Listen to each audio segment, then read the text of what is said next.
चांदोली धरणाचे चारही वक्राकार दरवाजे करण्यात आले बंद।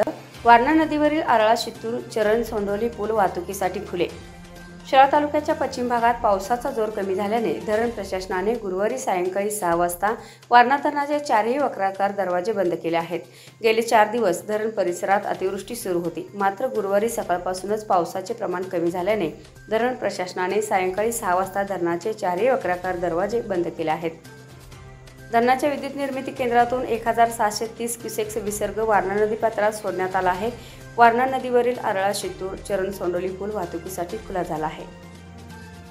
सध्या धरणात 31.62 टीएमसी पाणीसाठा झाला असून धरण 91.92% इतके भरलेले आहे, अशी माहिती एसटीएन मराठीचे शिराळा शहर विशेष प्रतिनिधी शिवाजी कुंभार यांनी दिली।